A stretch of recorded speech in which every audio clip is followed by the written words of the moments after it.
बोलिए शिव शंकर भगवान की जय। प्रिय भक्तों, श्री शिव महापुराण के वायवीय संहिता पूर्व खंड की अगली कथा है महेश्वर की महत्ता का प्रतिपादन। भक्तों, बहुत ही अच्छा प्रसंग है, बहुत आनंद आने वाला है। तो आइए आरंभ करते हैं इस कथा के साथ। छठा अध्याय।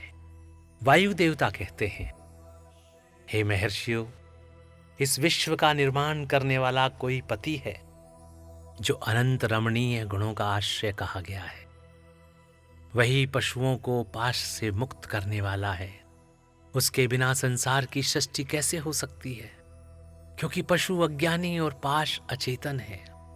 प्रधान परमाणु आदि जितने भी जड़ तत्व हैं, उन सब का कर्ता वह पति ही है।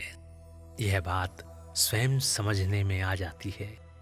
किसी बुद्धिमान या चेतन कारण के बिना इन जड़ तत्वों का निर्माण कैसे संभव है?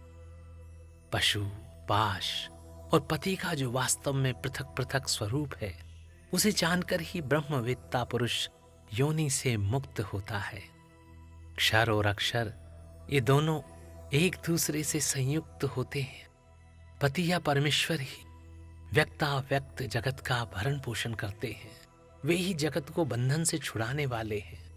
भोक्ता, योग्य और प्रेरक, ये तीन ही तत्व जानने योग्य हैं।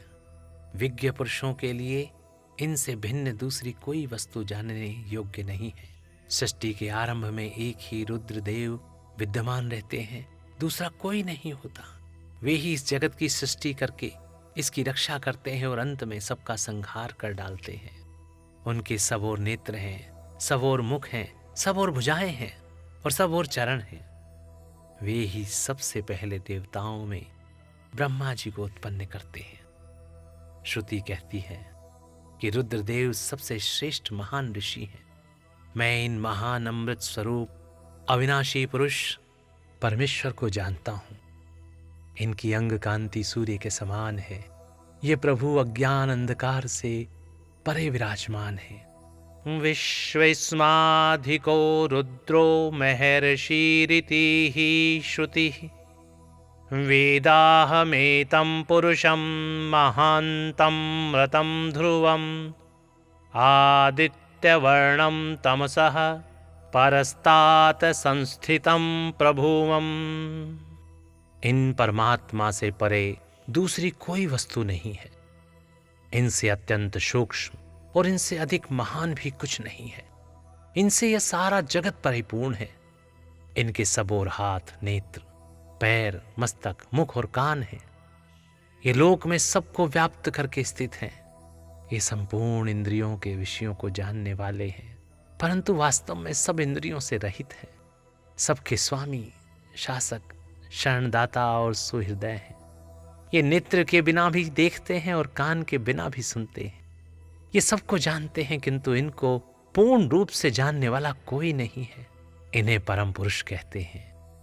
ये अणु से भी अत्यंत अणु और महान से भी परम महान है।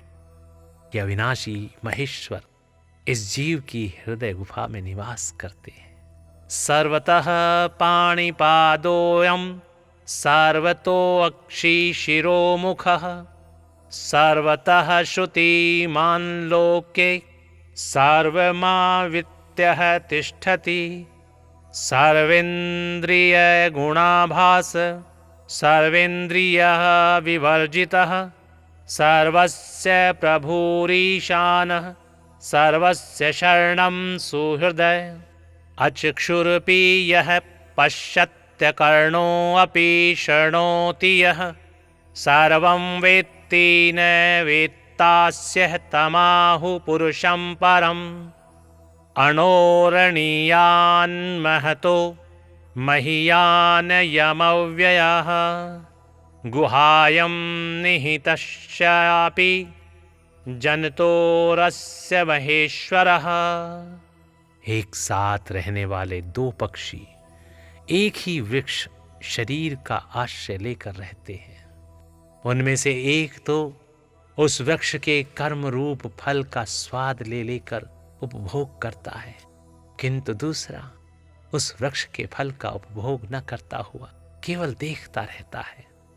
दौ सुपर्णो च संयुज्यो समानं वृक्षमास्थितो एको अत्ति पिप्पलं स्वादु परो अनशनन् प्रपश्यति।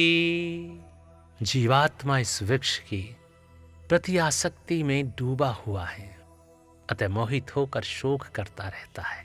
वह जब कभी भगवत कृपा से भक्ति सेवित परम कारण रूप परमेश्वर का और उनकी महिमा का साक्षात्कार कर लेता है, तब शोक रहित हो सुखी हो जाता है। छंद, यज्ञ, क्रतु तथा भूत, वर्तमान और भविष्य संपूर्ण विश्व को वह मायावी रचता है और माया से ही उसमें प्रविष्ट होकर रहता है। प्रकृति को ही माया समझना चाहिए और महेश्वर ही वह मायावी हैं।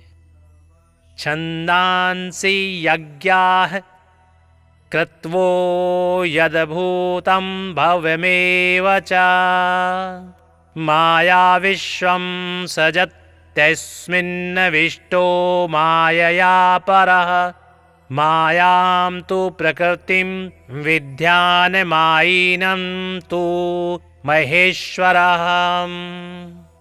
ये विश्वकर्मा महेश्वर ही परम देवता परमात्मा है, जो सबके हृदय में विराजमान है। उन्हें जानकर भी पुरुष परमानंद में अमृत का अनुभव करता है। ब्रह्मा से भी श्रेष्ठ असीम एवं अविनाशी परमात्मा में विद्या और अविद्या दोनों गूढ़ भाव से स्थित है।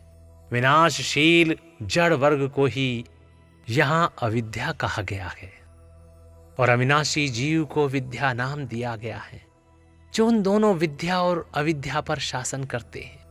वे महेश्वर उनसे सर्वथा भिन्न विलक्षण हैं। वे प्रतापी महेश्वर इस जगत में समष्टिभूत और इंद्रिय वर्ग रूप एक एक जाल को अनेक प्रकार से रचकर इसका विस्तार करते हैं, फिर अंत में संहार करके सबको अनेक से एक में परिणत कर देते हैं तथा पुनः सृष्टि काल में सबकी पूर्वत रचना करके सब पर अधिपत्य करते हैं। जैसे सूर्य अकेला ही ऊपर नीचे तथा अगल बगल की दिशाओं को प्रकाशित करता हुआ स्वयं भी दिदीप्यमान होता है, उसी प्रकार ये भजनीय परमेश्वर अकेले ही समस्त कारण रूप पृथ्वी आदि तत्वों का नियमन करते हैं। श्रद्धा और भक्ति के भाव से प्राप्त होने योग्य आश्चर्य रहित कहे जाने वाले जगत की उत्पत्ति और संहार करने वाले कल्याण स्वरूप एवं 16 कलाओं की रचना कर उन महादेव को जो जानते हैं, वे शरीर के बंधन को सदा के लिए त्याग देते हैं, अर्थात जन्म मृत्यु के चक्कर से छूट जाते हैं। वे ही परमेश्वर तीनों कालों से परे निष्कल सर्वज्ञ त्रिगुणाधीश्वर एवं साक्षात परमात्मा ब्रह्म है। संपूर्ण विश्व उन्हीं का रूप है। वे सबकी उत्पत्ति के कारण होकर भी स्वयं अजन्मा हैं, स्तुति के योग्य हैं, प्रजाओं के पालक, देवताओं के भी देवता और संपूर्ण जगत के लिए पूजनीय हैं। अपने हृदय में विराजमान उन परमेश्वर की हम उपासना करते हैं, जो काल आदि से परे, जिनसे है समस्त प्रपंच प्रकट होता है, जो धर्म के पालक, पाप के नाशक, भोगों के स्वामी तथा संपूर्ण विश्व के धाम हैं, जो ईश्वर के भी परम महेश्वर, देवताओं के भी परम देवता तथा पतियों के भी परम पति हैं। उन भुवनेश्वरों के भी ईश्वर महादेव को हम सबसे परे जानते हैं। उनके शरीर रूप कार्य और इंद्रिय तथा मन रूपी कारण नहीं है। उनके समान और उनसे अधिक भी इस जगत में कोई नहीं दिखाई देता। ज्ञान, बल और क्रिया रूप उनकी स्वाभाविक पराशक्ति वेदों में नाना प्रकार की सुनी गई है। उन्हीं शक्तियों से इस संपूर्ण विश्व की रचना हुई है। उनका न कोई स्वामी है, न कोई निश्चित चिन्ह है, न उस पर किसी का शासन है। वह समस्त कारणों का कारण होता हुआ ही उनका अधीश्वर भी है। उनका न कोई जन्मदाता है, न जन्म है, न जन्म के माया मलादि हेतु ही है। वह एक ही संपूर्ण विश्व में समस्त भूतों में गुह रूप से प्राप्त है। वही सब भूतों का अंतरात्मा और धर्माध्यक्ष कहलाता है। वह सब भूतों के अंदर बसा हुआ, सबका दृष्टा, साक्षी, चेतन और निर्गुण है। वह एक है, वशी है, अनेकों विवशात्मा, निष्क्रिय पुरुषों को वश में रखने वाला है। वह नित्यों का नित्य, चेतनों का चेतन है। वह एक है, कामना रहित है और भक्तों की कामना पूर्ण करने वाला ईश्वर है। सांख्य और योग अर्थात ज्ञान योग और निष्काम कर्म योग से प्राप्त करने योग्य सबके कारण रूप उन जगदीश्वर परम देव को जानकर जीव संपूर्ण पाशों अर्थात बंधनों से मुक्त हो जाता है। वे संपूर्ण विश्व के सृष्टा, सर्वज्ञ, स्वयं ही अपने प्राकट्य के हेतु ज्ञान स्वरूप, काल के भी सृष्टा, संपूर्ण दिव्य गुणों से संपन्न, प्रकृति और जीवात्मा के स्वामी, समस्त गुणों के शासक तथा संसार बंधन से छुड़ाने वाले हैं। जिन परम देव ने सबसे पहले ब्रह्मा जी को उत्पन्न किया और स्वयं उन्हें वेदों का ज्ञान दिया। अपने स्वरूप विश्व बुद्धि को प्रसन्न विकसित करने वाले उन परमेश्वर शिव को जानकर मैं इस संसार बंधन से छूटने के लिए उनकी शरण में जाता हूँ। परिस्त्रिकाल दकलः स एव परमेश्वरः सर्ववित् त्रिगुणाधीशो ब्रह्म साक्षात् परमात्परः तमम विश्वरूपम भव्यभवमीड्यं प्रजापतिं देवदेवं जगत्पूज्यं स्वचित्तस्थमुपास्महे कालाधिभिः परो यस्मात् प्रपञ्चः परवर्तते धर्मावहं पापनुदं भोगेशं विश्वधाम च तमीश्वराणां परम महेश्वरं तं देवतानां परम च देवतं पतिं पतीनां परम परस्ताद्विदां देवं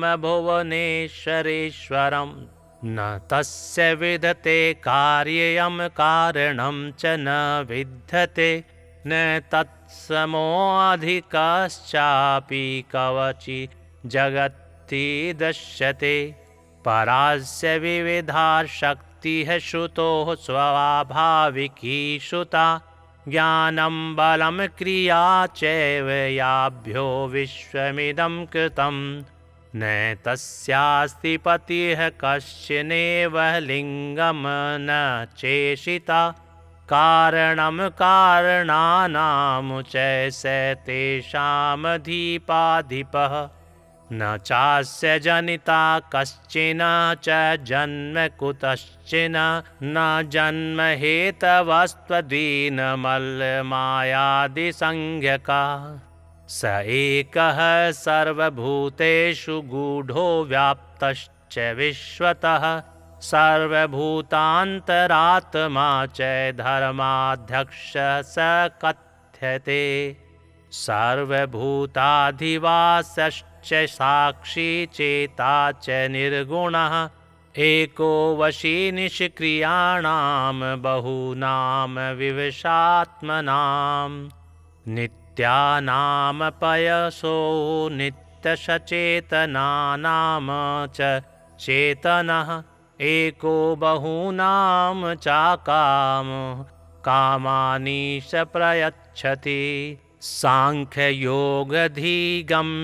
यत् कारणं जगतां पतिं ज्ञात्वा देवं पशुः पाशैः सर्वैरेव विमुच्यते विश्वकृदं विश्ववित् स्वात्मयोनिज्ञः कालकृद्गुणी प्रधानः क्षेत्रज्ञपतिर्गुणेशः पाशमोचकः ब्रह्मणं वेददे पूर्वं वेदाश्च चोपादिशत् स्वयं यो देवस्तमहं बोधद्वा स्वात्मबुद्धिप्रसादतः मुमुक्षुर्स्मात् संसारात् प्रबद्धे शरणं शिवम्।